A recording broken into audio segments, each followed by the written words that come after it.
Les saludo, quien les habla, María Alejandra Portillo, y agradezco además la invitación de nuevo a participar con ustedes en este interesante espacio, con este interesante panel. Hoy vamos a reflexionar sobre el futuro de la globalización. Quiero, anclar mi análisis en dos elementos fundamentales: en el Estado y la ciudadanía o la construcción de los sujetos históricos.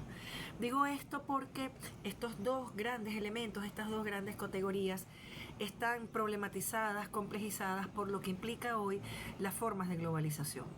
Desde los comienzos, la globalización implica la generación de mercados comunes, la reconfiguración, inclusive de alguna manera comienzan a diluirse las lógicas fronterizas, tiene que ver con una nueva lógica transfronteriza, con intercambios no solamente dentro del mercado, sino el fortalecimiento de los sistemas financieros, cosa que impacta evidentemente en lo económico, en lo político, en lo social, en lo cultural. La llegada de la globalización y del transnacionalismo vino, por supuesto, acompañada de lo que significó la configuración y la consolidación del Estado neoliberal. Cuando nos referimos al Estado neoliberal, estamos hablando de una de las más grandes e importantes transformaciones del Estado. Estamos hablando de su reducción, de su contracción, y que además esta contracción va a estar acompañada de la constitución de sujetos ahora como consumidores, es decir, pareciera que con la llegada del Estado neoliberal, el consumo va a ser lo que estructura nuestra condición humana, nuestra capacidad de producción, nuestra capacidad de intercambio, lo que implica evidentemente una enorme asimetría. En este sentido, el Estado neoliberal sufre hoy nuevas transformaciones. Habíamos visto todo el elemento de su contracción y toda esta disparidad entre lo político y lo económico, en el cual evidentemente la economía estaba dando, grandes avances en lo que significa la concepción de la vida, la concepción de los sujetos, la concepción de la cultura y de la política. Entonces, en este sentido, este Estado neoliberal hoy, siglo XXI, año 2026, está absolutamente transversalizado por nuevos intereses dentro del Estado. Habíamos visto estos visos con Obama cuando habíamos comenzado a ver la reconstitución de algunos elementos del estado de bienestar, un estado de bienestar quizás orientado a el tema de la salud y algunas políticas sociales que dentro de lo que es el proceso de los Estados Unidos se habían dejado exclusivamente al elemento de los sectores privados. Hoy por hoy hay una consolidación de lo que nosotros vamos a entender por la vuelta a la reconcentración de un Estado a lo interno. Estamos en presencia inclusive de importantes principios de lo que significó el realismo de principios de siglo, un realismo que vertebró la Primera y la Segunda Guerra Mundial. Por eso hablamos de una vuelta justamente a esos intereses del Estado. Venezuela lamentablemente es ejemplo de esto.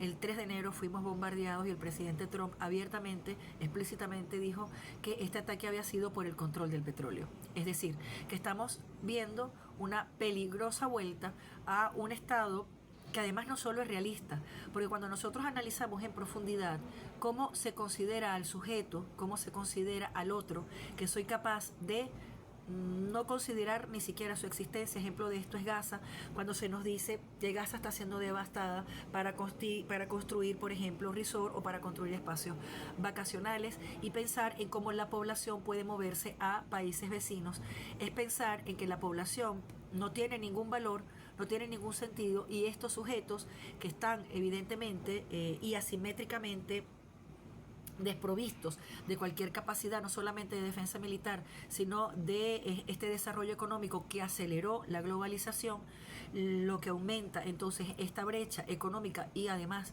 también digital, hace que la ciudadanía también esté cuestionada, y peligrosamente nos acercamos entonces a un tecnofeudalismo.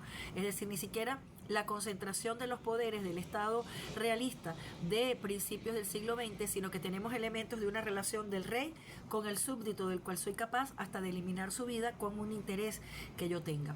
Esto es peligroso porque además estos estados que están anclados en una tecnología, vemos por ejemplo el caso venezolano, se utilizaron nuevas tecnologías, como si nosotros fuéramos un laboratorio humano, en donde hubo pérdidas de vida, y los hermanos cubanos fueron parte de los que fuimos capaces pues de defender la soberanía nacional.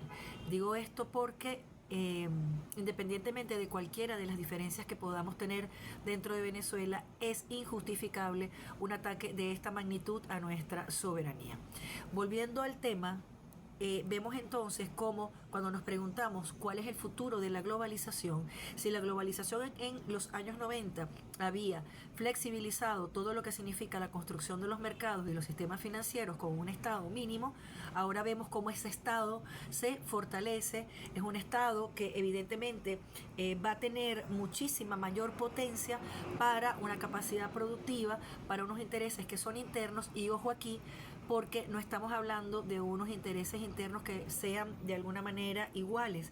Estas diferencias las estamos viendo, por ejemplo, en el caso de Minneapolis, con el tratamiento que se le está dando dentro de lo que es la política norteamericana de migración a los migrantes. Entonces vemos cómo hay acciones y narrativas que van a hacer converger esta lucha por los derechos humanos, por los derechos sociales, por los derechos culturales, por los derechos inclusive de la existencia humana. Ese otro somos capaces de destruirlo en función de nuestras necesidades y en función de racista, porque además yo creo que también esto es muy importante. Este Estado que se reconfigura y que está tomando fuerza dentro del realismo vuelve otra vez a formas racistas como las que vimos evidentemente en la Primera y la Segunda Guerra Mundial, pero en este caso estamos hablando de la ampliación de todos unos procesos de racialización que además van a responder a la División Internacional del Trabajo. Esto afecta a la noción de trabajo,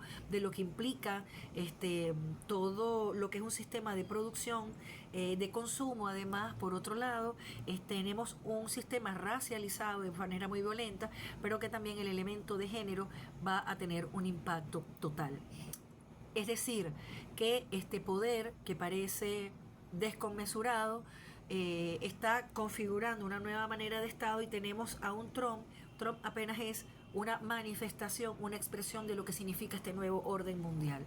Un nuevo orden mundial en el que pareciera, y aquí recuerdo la metáfora que está corriendo por las redes de ya no es Hitler con la película de Chaplin, sino que en este caso es Donald Trump jugando con la esfera global, con la esfera, el globo terráqueo, porque es dueño y absolutamente de todo el poder. En este sentido, esta configuración de este Estado neoliberal que está orientado cada vez con más violencia hacia la tecnología y a la contrición, a la contracción de los derechos humanos en función de una economía para unos pocos, evidentemente abre, profundiza lo que es la brecha digital. Y en este caso estamos hablando de una brecha digital que no solamente tiene que ver con el ejercicio de la guerra, sino que además tiene que ver con los procesos de educación, tiene que ver además con esta economía de datos, con la inteligencia artificial, que es decir, que está construyendo una masa de información que tiene todo un valor sobre la humanidad, una humanidad que no tiene todos los mismos derechos, que además se cuestiona su existencia y que se nos toma como un algoritmo para ser, digamos, ciudadanos de tercera, cuarta categoría. Inclusive ni siquiera tenemos derecho de ciudadano porque estamos ante lo que es la existencia de un rey o la existencia de la generación. Fíjense que los Estados Unidos, Donald Trump, ha indicado que Marco Rubio sea el gobernador de Venezuela. No tiene ninguna justificación, pero tampoco tiene ninguna lógica. Volviendo al segundo tema, que he hecho algún comentario, cómo se tensiona el sujeto, cómo ontológicamente se constituyen los sujetos históricos en la actualidad. En este sentido, pareciera que el poder hegemónico busca la disolución justamente de la constitución de estos sujetos. Cuando un migrante no es persona, cuando estos dos ciudadanos norteamericanos fueron asesinados porque están acompañando, están defendiendo los derechos de los migrantes, estamos peligrosamente acercándonos a la disolución del sujeto. El sujeto orgánico que se constituye una disolución vista por parte de este Estado, aclaro, de este Estado tecnofeudalista. Estoy diciendo que hay entonces una gran contradicción porque por otro lado las luchas de resistencia están mucho más consistentes. Ejemplo de esto lo vemos con todas las movilizaciones que inicialmente están comenzando con Gaza y que hoy en Venezuela vemos millones de banderas alrededor del mundo, las banderas de Gaza y hoy la bandera de Venezuela en defensa de la humanidad. Defender a Gaza, defender a Venezuela implica la defensa de la humanidad. Una defensa que tiene que ver incluso hacia la globalización, porque cuando hablamos del consumo de datos, hablamos de la inteligencia artificial, ¿hacia qué paradigma de humanidad nos estamos acercando? ¿Qué tipo de personalidad, qué tipo de elementos van a aglutinar a la sociedad humana si esta forma de algoritmo, esta forma de inteligencia artificial llegara, digamos, a desplazar de una manera como lo estamos viendo en la actualidad, las distintas agencias, los distintos mecanismos de trabajo? Evidentemente esto va a transformar la economía y va a transformar nuestra capacidad de organización política. Seguimos pensando, no ingenuamente, que la humanidad debe reorganizarse, lo estamos haciendo, nos estamos reorganizando. Los elementos de la globalización atropelladores tienen que ser sustituidos por otras maneras de derecho. Lamentablemente vemos como hay una cantidad de países, no solamente en América Latina, sino en el mundo, que están tendiendo justamente a procesos más conservadores. Ejemplo de esto es MAGA, ejemplo de esto es Vox. Cómo estos pensamientos conservadores de derecha, esta vuelta otra vez a el elemento conservador inclusive de la familia, cuántas luchas de las mujeres están siendo en este momento cuestionadas para volver entonces a una familia más conservadora, a una mujer que vuelve al hogar después de una lucha en la cual nosotros hemos incorporado los elementos del hogar, pero también con nuestra capacidad digamos, de traducir nuestro esfuerzo no solamente en los trabajos, en el entramado del Estado, en el entramado de la cultura, de la economía, porque somos sujetos históricos también. Entonces, en este sentido, el futuro de la globalización hoy tiene un enorme punto de inflexión en la cual el Estado se reconfigura, ya no es este Estado neoliberal solamente sin fronteras, por el contrario se fortalecen las fronteras, las llenamos de muros. Entonces hablamos de una globalización de nueva naturaleza, una globalización que se hace a través de la violencia, expresa y explícitamente a través de las armas. Vamos a ver, por ejemplo, cuál es el futuro que depara a Groenlandia, y en este sentido creo que la humanidad toda debemos organizarnos. El tema es el peso tecnológico de las armas. Como decía, se usaron nuevas formas de tecnología, inclusive se ha pedido información sobre qué cosas utilizaron acá. Evidentemente nosotros estamos todavía en alerta, se han anunciado inclusive posibles ataques cuando Venezuela no responda a los intereses de los Estados Unidos, como si no fuésemos una nación soberana. Somos una nación soberana. La globalización debe apuntar evidentemente a otra lógica, a otros esfuerzos de carácter más humano, y estas cosas deben alertarnos como humanidad. Este tipo de escenarios como el que estamos en este momento, este panel, estos grupos de investigación, tenemos que sentirnos interpelados desde el punto de vista ético de cuáles son esos elementos que tenemos que tener en las narrativas y en la acción para poder profundizar la transformación del mundo. No ingenuamente.